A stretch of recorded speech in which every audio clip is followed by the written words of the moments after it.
Bismillahirrahmanirrahim. Assalamualaikum warahmatullahi wabarakatuh. Perkenalkan, saya Taufik Rahman dan rekan saya Kak Ikra. Kita pada kesempatan kali ini akan mempelajari terkait dengan anatomi organ tumbuhan, khususnya pada daun, bunga, buah, dan biji.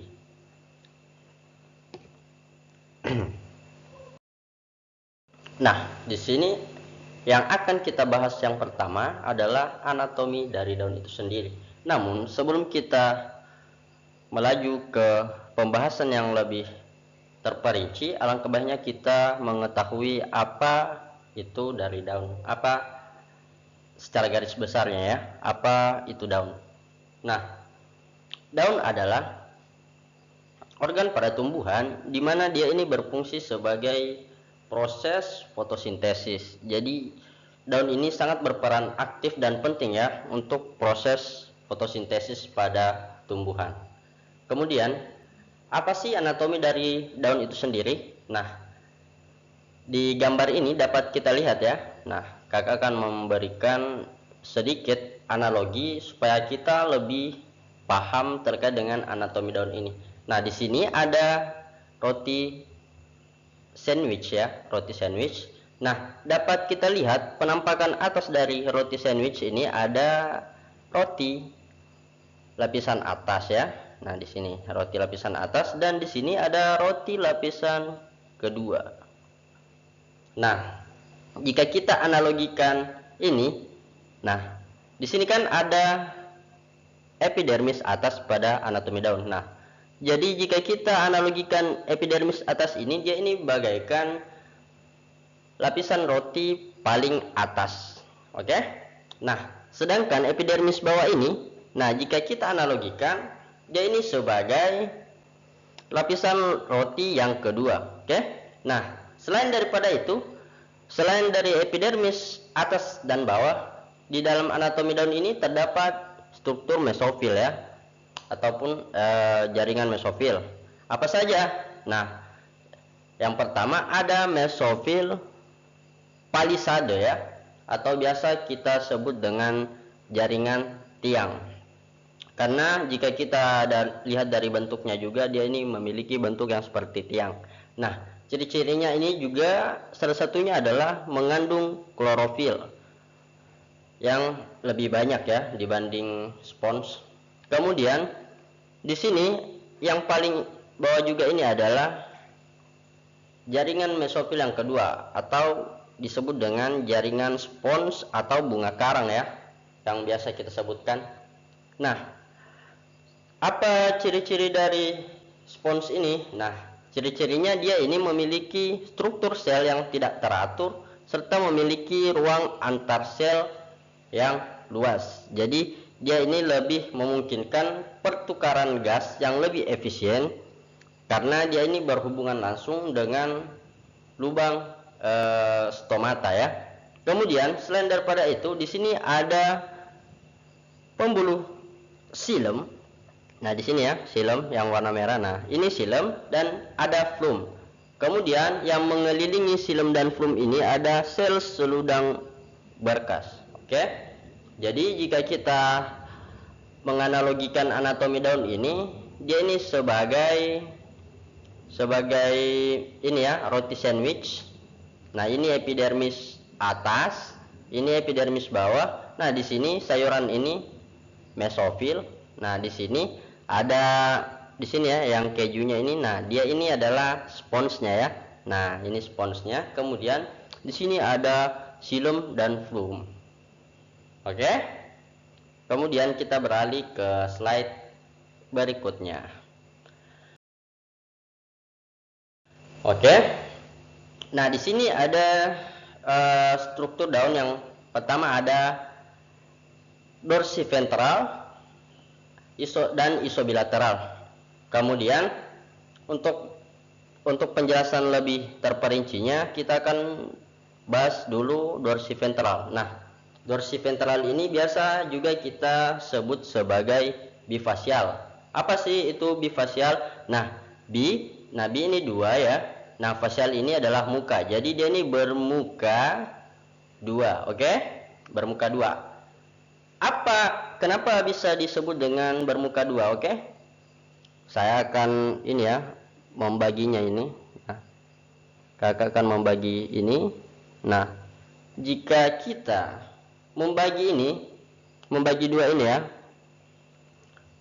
bentuk atas atau muka atasnya beda dengan muka bawahnya. Maksudnya apa? Nah, di sini bentuk atau penampakan atasnya ini ada jaringan tiang ya, jaringan tiang atau jaringan palisade. Kemudian penampakan atau muka bawahnya ini, nah, ada spons, oke? Jadi dikatakan bermuka dua dikarenakan permukaan atas dan permukaan bawahnya ini berbeda, oke? Kemudian di sini ada isolateral atau biasa kita sebut dengan unifasial. Uni satu, fasial muka, artinya bermuka satu, oke?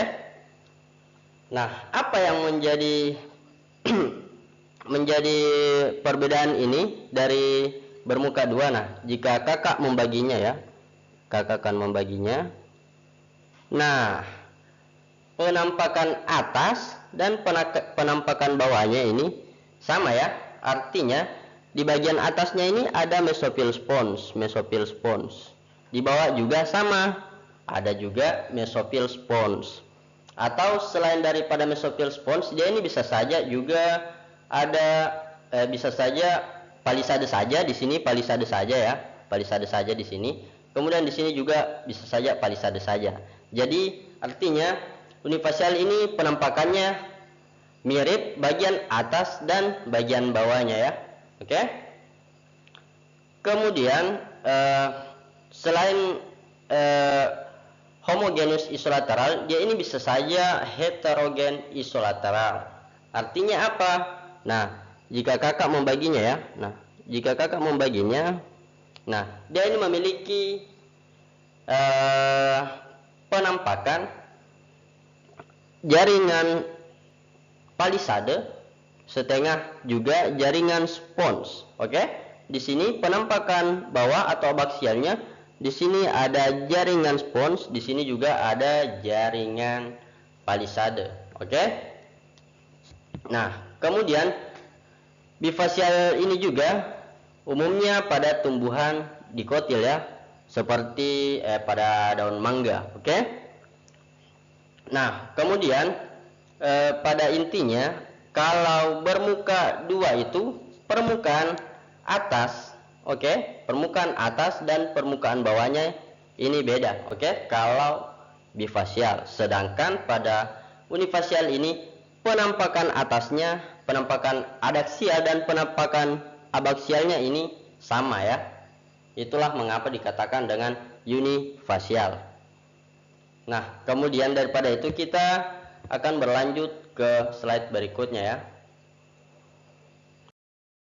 Nah, kemudian kita masuk ke pembahasan bunga. Nah, apa sih itu bunga? Nah, bunga adalah bagian dari tumbuhan yang memiliki peranan penting dalam reproduksi seksual ya, yaitu tempat terjadinya penyerbukan dan pembuahan yang akan menghasilkan biji. Jadi seperti yang kakak sebutkan tadi, dia ini tempat berlangsungnya proses reproduksi seksual, penyerbukan dan pembuahan. Oke? Kemudian jika kita melihat bagian-bagian dari bunga itu sendiri, yang pertama ada mahkota. Di sini ada putik, maaf. Kakak akan menghapusnya dulu. Nah. Oke, di sini kita akan membahas dulu bagian yang pertama adalah putik. Nah, putik ini apa? Nah, ini putik ya. Putik ini apa? Putik ini adalah sebuah organ pada bunga yang berfungsi sebagai alat kelamin betina pada reproduksi seksual pada tumbuhan. Nah, putik ini juga mengandung sel telur yang berguna pada proses pertumbuhan. Nah, kemudian yang kedua ada kepala sari. Nah, Anda bisa lihat ya di sini ada kepala sari. Nah, apa sih itu kepala sari? Nah, kepala sari ini adalah bagian ujung dari tangkai sari yang berfungsi untuk penampung dari serbuk sarinya ya. Jadi dia ini menampung serbuk sari. Kemudian di sini ada selain daripada itu ada yang dinamakan dengan mahkota ya, mahkota.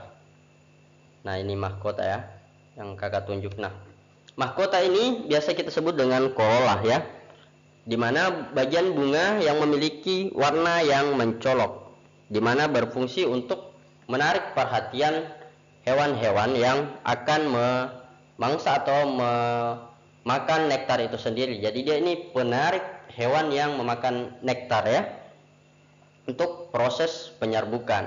Nah, kemudian ada yang dinamakan dengan dasar bunga ya. Nah, ini dasar bunga. Nah, dasar bunga ini merupakan bagian bawah dari bunga yang berfungsi sebagai tempat melekatnya mahkota bunga. Jadi dia ini tempat melekatnya mahkota bunga. Kemudian ada tangkai bunga ya. Di sini ada tangkai bunga. Jadi tangkai bunga ini merupakan bagian bunga yang berada di bagian bawah bunga yang merupakan pendukung terakhir dari cabang bunga, di mana berfungsi untuk penopang dan penghubung antara tangkai bunga dan juga ranting. Oke? Kemudian di sini ada bakal biji. Nah, bakal biji ini adalah bagian yang apabila terjadi pembuahan atau pertumbuhan akan berkembang menjadi biji. Jadi dia ini berfungsi sebagai tempat pertemuan sel-sel telur yang dibuahi oleh serbuk sari yang berisi sel sperma melalui proses penyerbukan. Oke? Kemudian di sini ada kelopak bunga ya. Nah, ini kelopak bunga. Nah, kelopak bunga itu merupakan bagian paling luar yang menyelimuti mahkota bunga yang masih kuncup. Nah, ini kan. Nah, dia ini akan nantinya menyelimuti mahkota bunga yang masih kuncup. Nah, kita beralih ke slide berikutnya. Nah, dapat kita lihat penampakan dari struktur bunga itu sendiri. Ada stamen, karpel, petal, dan sepal. Oke, nah di sini ada gambar yang cukup real ya. Nah, ini petalnya, ini karpel, ini stamen. Oke, nah apa sih yang dimaksud stamen, karpel, petal, dan sepal ini? Nah, sepal adalah biasa yang kita sebut dengan kelopak, di mana bagian luar bunga yang biasanya berwarna hijau dan melindungi bunga saat masih kuncup. Kemudian petal atau biasa kita sebut dengan mahkota adalah bagian bunga yang berwarna-warni dan berfungsi untuk menarik serangga penyerbuk. Jadi dia ini berfungsi untuk menarik serangga yang akan menyerbuk nantinya ya. Kemudian benang sari atau biasa kita sebut dengan stamen. Jadi benang sari adalah organ reproduksi jantan yang menghasilkan serbuk sari. Kemudian ada putik atau biasa kita sebut dengan karpel, adalah organ reproduksi betina yang menghasilkan sel telur. Nah, mungkin itu saja dari kakak ya, yang nantinya organ lainnya akan dijelaskan oleh kakak Ikra ya. Mungkin sekian dari saya, kurang lebihnya mohon dimaafkan ya. See you. Ya, baik. Di sini kakak akan melanjutkan pembahasan mengenai anatomi organ tumbuhan. Seperti yang dijelaskan oleh Kak Taufik sebelumnya, yang membahas mengenai anatomi organ tumbuhan, yaitu daun dan bunga. Di sini kakak akan melanjutkan membahas mengenai buah dan biji. Nah, pertama itu kita membahas mengenai buah. Nah, buah itu merupakan bagian dari tumbuhan yang khusus dimiliki oleh tumbuhan Angiospermae. Mengapa demikian? Karena pada dasarnya buah itu berkembang dari bunga, lebih tepatnya itu berkembang dari alat kelamin betina atau putik, yang disebut bakal buah yang mengandung bakal biji. Seperti pada gambar dapat teman-teman lihat bahwasanya bunga itu memiliki atau mengandung bakal buah yang nantinya akan menjadi buah. Nah, proses terjadinya buah itu dimulai dari ada beberapa tahapan. Yang pertama yaitu terjadi proses yang namanya itu polinasi. Nah, proses polinasi ini itu merupakan proses persarian. Nah, proses persarian antara kepala putik atau stigma dan juga serbuk sari atau polen. Nah, ketika terjadi pertemuan antara keduanya ini, dia ini akan berkecambah. Nah, dan akan berkecambah dan akhirnya akan membentuk tabung. Nah, tabung yang terbentuk ini akan mencapai bakal biji nantinya, bakal biji yang ada pada ovul. Nah, ketika sudah mencapai ovul atau bakal biji, maka akan berkembang maka akan terjadi pembuahan atau fertilisasi.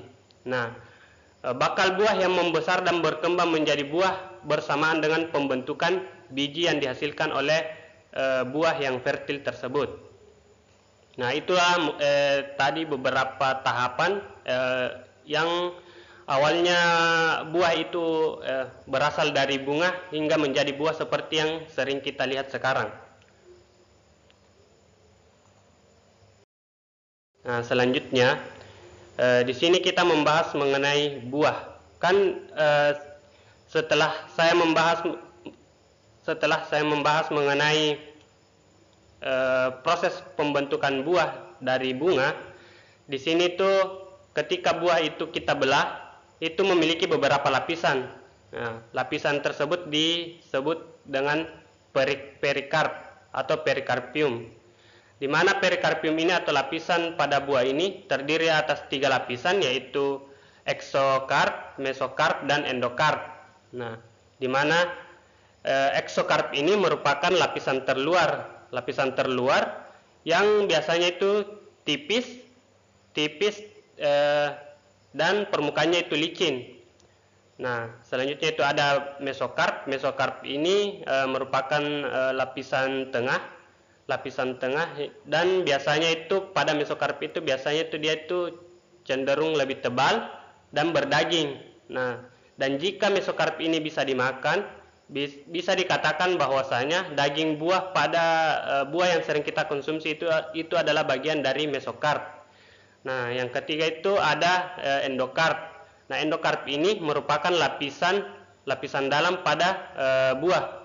Dia ini yang membungkus biji, dan biasanya lapisan endokarp ini biasanya itu tebal dan kuat. Nah, kemudian ada biji.